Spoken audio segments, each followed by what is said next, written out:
समझ नहीं आ रहा अपने सैलरी इंक्रीमेंट का क्या करूं। बेटा इतना क्या सोच रहा है? अपने म्यूचुअल फंड्स के एसआईपी का टॉप अप करा ले। This is the right time. क्या? समझ में नहीं आया।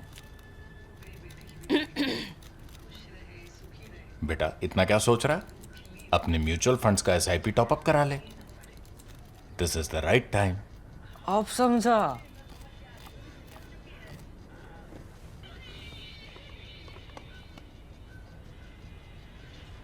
Mutual fund investments are subject to market risks. Read all scheme-related documents carefully. British Prime Minister Keir Starmer has landed in Beijing on his 3-day visit. He's only the latest in a lineup of Western leaders, in this case, more European leaders, but the Canadian as well, all coming to China. All coming to China in the season when Donald Trump is really on steroids, attacking this, attacking that, setting up his board of peace, etc., etc. It is in this developing scenario that Carney made his great speech at Davos, where he said that what we are seeing right now is a disruption. It's not a transition, it's a disruption. It's also a situation in which many of these countries' leaders are rediscovering China. There was a discovery of America.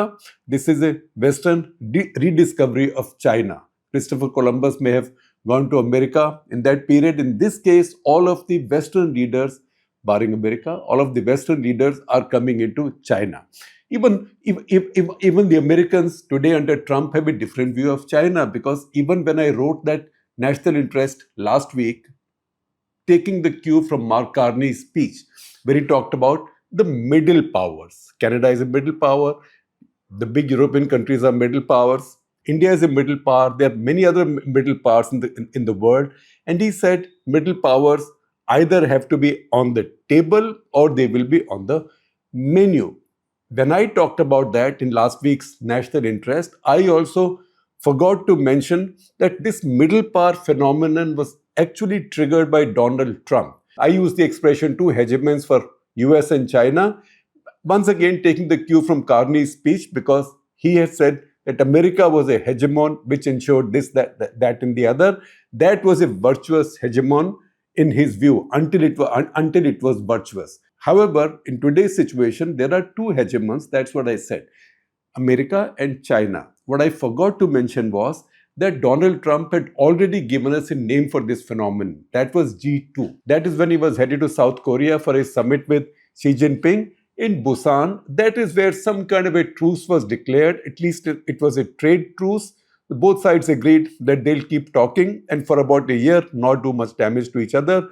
America, which had threatened 145% tariffs on China, decided to relent or offered to relent. China, which in retaliation had decided or threatened to cut the supply of critical minerals and magnets to America, they said they'll resume the supply. Also, they had threatened to stop buying American soybean and corn, and they said they will resume that as well.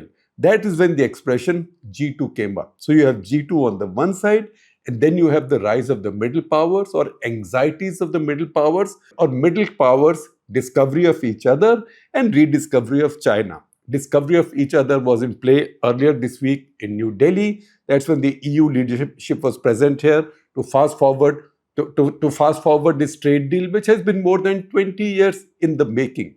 Both sides in this case, India as well as EU, once again following the same phenomenon or the same churning of middle powers finding alliances and friendships and reassurance among one another.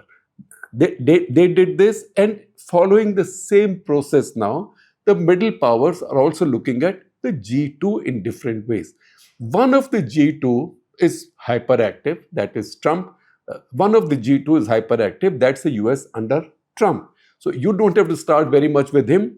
He starts you up every morning with some Truth Social post or some insult, usually thrown at his allies. The other one, China, is relatively quiet. What's happening as a consequence, the upshot is that Trump's policies, I won't even say are making China great again, because China in its own way was always a great power. But he's making China acceptable again. Because for the Western world, even for India, China had become a threat.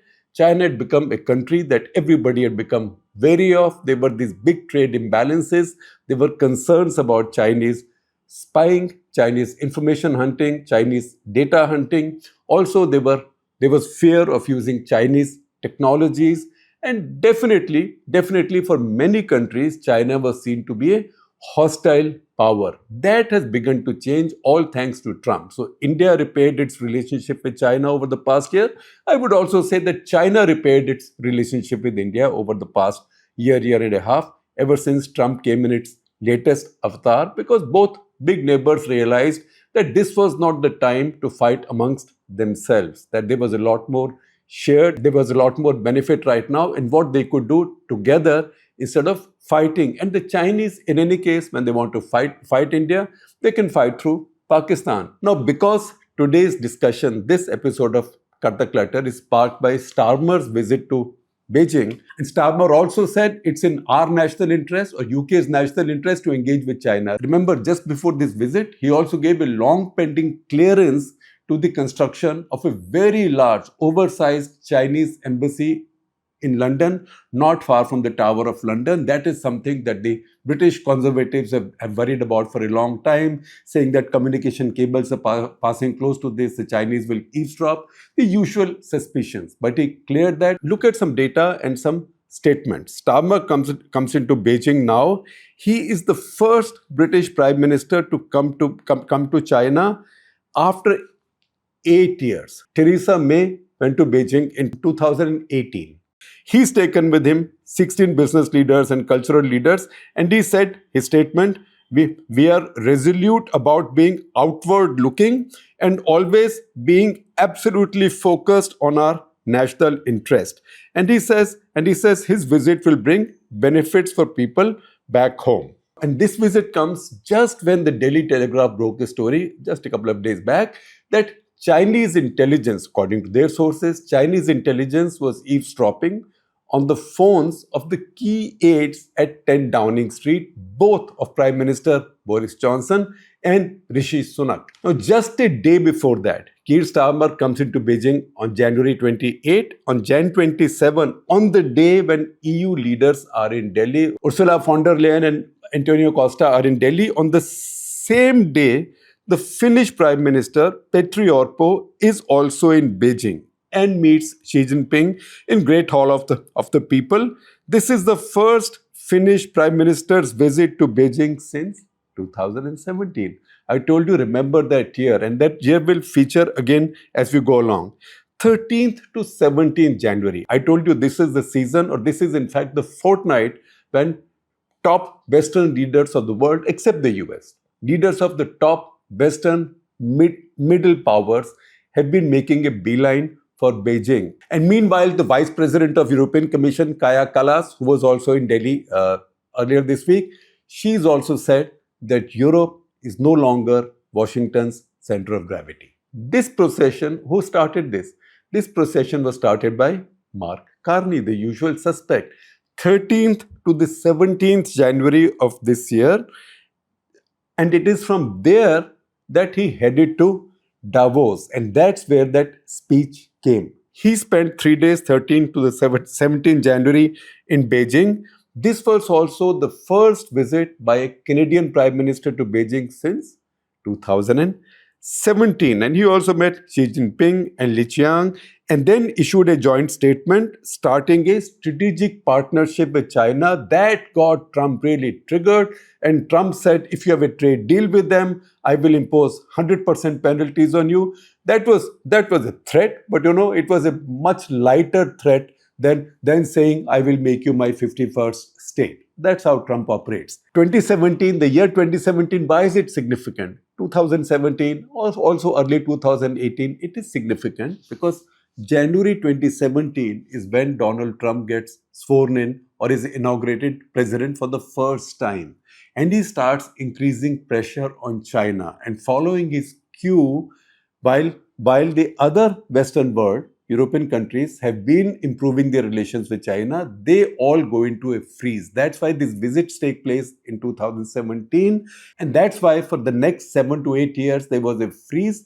This freeze came in because of Trump, and now he has broken that freeze as well. In any case, Carney did not have a trade deal, but they announced a strategic partnership. Also, he crossed some red lines from American point of view. He said, for example, that 49,000 EVs, electric vehicles from China, will be allowed to be imported into Canada. Now, this is in defiance of the American total ban on Chinese EVs in North America. That is something that came up in 2024 when Biden was still there. In this case, Carney crossed that line and he said this many cars can come into Canada. So what is he doing? Even before he gave that speech, he's setting the agenda. He's saying that middle powers now have to find ways of their own to navigate in this very complex world dominated by two hegemons with contrary interests, but who right now see no great reason to fight each other. Then I'll take you back a little bit more. July 24, 2025, the same duo, July 24, 2025, the same duo from EU, that is Ursula von der Leyen, President of European Commission, and President of European Council, Antonio Costa, they were in China for the 25th China-EU summit. On the exact day that Carney is in China, Macron writes a column. The column is published in Financial Times of London. That is January 17. Macron, by the way, was front-running this process. On December 3 to 5, from December 3 to 5, he made his visit to China as well. He wasn't the first from the lot. The EU leadership, the duo, Ursula von der Leyen and Antonio Costa, had visited China in July. That is about 6 months after Trump took over and began shaking up the order. In this Financial Times op-ed, Macron says that, look, you have a problem with China because the Chinese have a 300 billion euro surplus with Europe. That has to be addressed. And he says, ideally, this should not be addressed with tariffs and quotas. Both China and EU have the means to reverse this imbalance. And then he, first of all, lectures Europe. He says Europe, it has to improve competitiveness. It also has to de-risk its dependence on critical minerals. And it has to create a new agenda, which is competitiveness again, innovation, and protection. Then he reminds Europeans that look at the amount of savings you have. Look at the assets you have.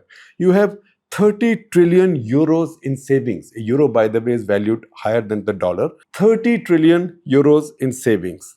Euros actually valued considerably higher than the dollar right now. So 30 trillion euros will be $36 trillion. Every year, Europe invests 300 billion euros in other countries. Why can't it risk investing some of that in our own companies in Europe? And Europe, he says, and Europe, he writes, needs deregulation, reform to free up capital. Again, euro, the currency, has to have a digital version that has to come out quickly, and Europe has to create safe and liquid assets to finance its own defense and also technology development, technology needs. And finally, he says, Europe's competitiveness should not be a casualty of either a weak dollar or a weak renminbi, that is the Chinese yuan, because that depreciation affects Europe adversely. Having lectured Europe, Macron then lectures China. He turns to China and he says China must address its imbalances. It must have better fiscal policies, which means Chinese must print more money, release more money in their markets so that consumption goes up in Chinese society, Chinese economy, and their dependence on exports comes down. I will give you some data there. And he says there is also need to rebalance FDI flows between Europe and China. And that is something that a lot of countries are saying, because according to Macron's data, EU's investments in China, FDI in China, is 240 billion euros, whereas China's into Europe is less than 65 billion euros. Once again, the moment I mention euros, you can add 20% to get the equivalent in US dollars. Then setting the same agenda, he's timing it with Carney's visit. He also knows that other visits from Europe are coming up in China. He says there is a cooperative way for EU, US, and China to rebalance these relationships in a sense of genuine partnership.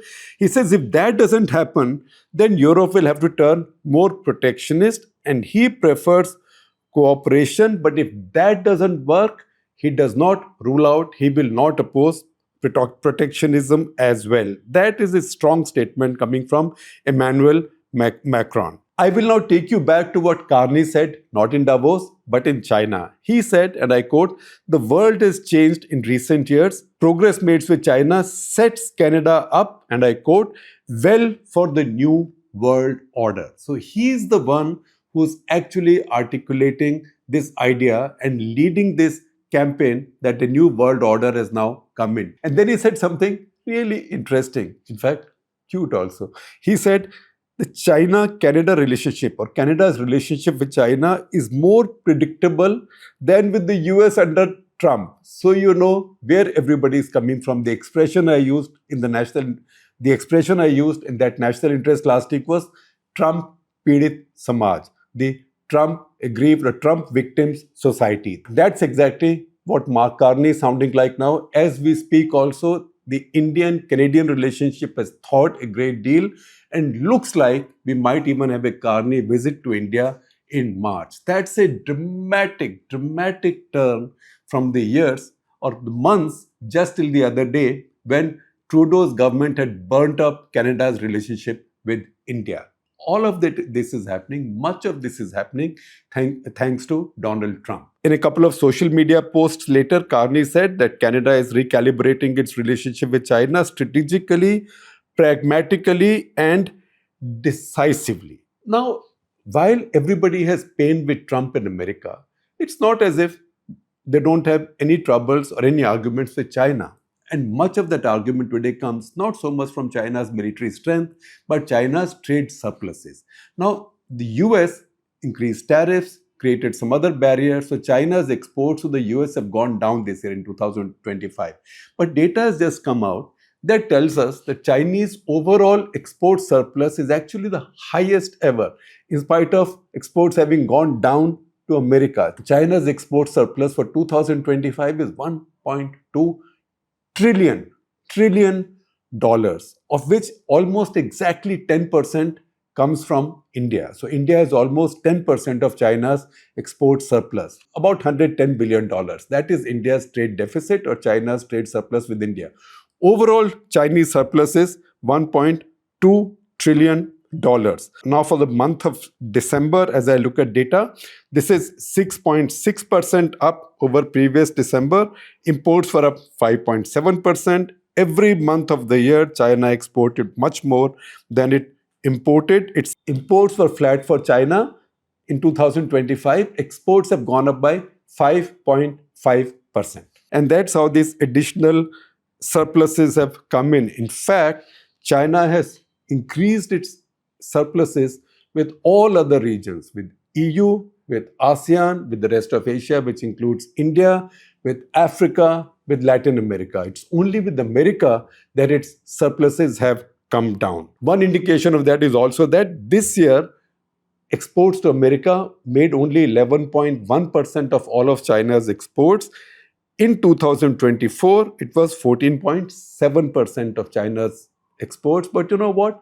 If Trump wants to draw any satisfaction from it, that will be a Pyrrhic satisfaction, because China's export surpluses are only going up. All the visitors who are going to China, Western countries, India has also said it, they are all asking China to create more demand, more consumption domestically, so China can import a bit more. China has imported a bit more from India this year, maybe three or three and a half or $4 billion worth more. India exports very little to China. There is some, but there is no consumption in China. And I will tell you some of the problems that the Chinese are having. However, the Chinese have their point of view. So Wang Jun, Vice Minister for General Administration of Customs of China, and this is quoted from a Financial Times story, he says, and I quote from him, "It should be pointed out that some countries politicize economic and trade issues using various pretexts to restrict exports of high-tech products to China. Otherwise, we will import more. So he's saying China is not importing more because many countries are banning or restricting the export of high-tech items to China. And then he goes on to say there is vast room for import growth for China. However, you know what the rest of the world is doing? Because they got so afraid that China will stop exporting rare earth minerals and magnets to them that this year they actually increased their imports from China. So this year, China has had record exports of rare earths, that is 62,565 tons of 17 different rare elements. That's nearly a 13% growth over the past year. So the Chinese are doing fine, more than fine when it comes to trade. Now I come back to the point that I had mentioned earlier. The Chinese have a challenge with consumption even if they want to increase it. When does consumption go up in a society? When people are young, people are setting up families, people are buying homes, new cars, or if they have cars or automobiles, they are upgrading, they are moving to bigger houses. They have no child, they can do with a small house. Then they have one child, bigger house, two children, they have more surpluses, more incomes, they go into a bigger house. That's how consumption goes up in a society. What that also means is that your economy, your society, or your demographics have to be young enough, which means people are young enough to produce children, to set up families, to buy homes, cars, etc., etc., even mutual funds and insurance. In China now, the situation is reversed, and the problem lies in the politics of the Communist Party of China, because using brute political power, they enforced the single child norm for a very long time. That ultimately they realized led to their population not growing and population becoming older. Then they said, oh, have two children. Okay, you can have two children. You can have three also. Now you have three, we will give you incentives. And then they realized something that no autocrats realize earlier, although all of them know it from other autocrats' experience, that you can use force to prevent people from doing certain things. But you cannot force people to do those things. In this case, producing babies. So you could use force to say nobody shall produce more than one baby. That you can enforce. But can you enforce an order saying thou shalt produce two babies or three babies? I'm trying, it's not happening. What can you do? That is exactly what's happened with China, because now incentives are not working. Look at the data that's come out of China. China now, the birth rate is 5.63 per thousand people. 5.63, that's very low. China's death rate is 8.04 per thousand people, which means every year the population is going down. Last year, the decline of population was 3.39 million, that is about 40 lakh people, but this will go up because this gap will keep on rising. China's birth rate now is the lowest since 1949 when the Communist Party took over the country. China's death rate now is the highest since 1968, and 1968 is significant because death rate must have been higher before that, because that was the phase of the Great Leap Forward, which led to a lot of deaths in large parts of China. The average age in China now, the average Chinese is 40.6 years old. And this is 2024 figure, so maybe 41 years plus now. For comparisons, average Indian is 29 years old. Average Chinese is 41 years old now. The number of Chinese above 65 years of age, or the percentage in the population in 2024 was 15.5, maybe 16 now. In India, it's about a half of that. In fact, a little less than a half of that. So the Chinese population is growing older. New babies are not being produced. The population is not being renewed. And that is the reason consumption is not rising in their country. That's also the reason that their economy becomes even more dependent on exports. Therefore, the expectation that the Chinese will now address trade imbalances which work in their favor. They will address them by improving consumption, by importing more, etc., is both optimistic and ambitious.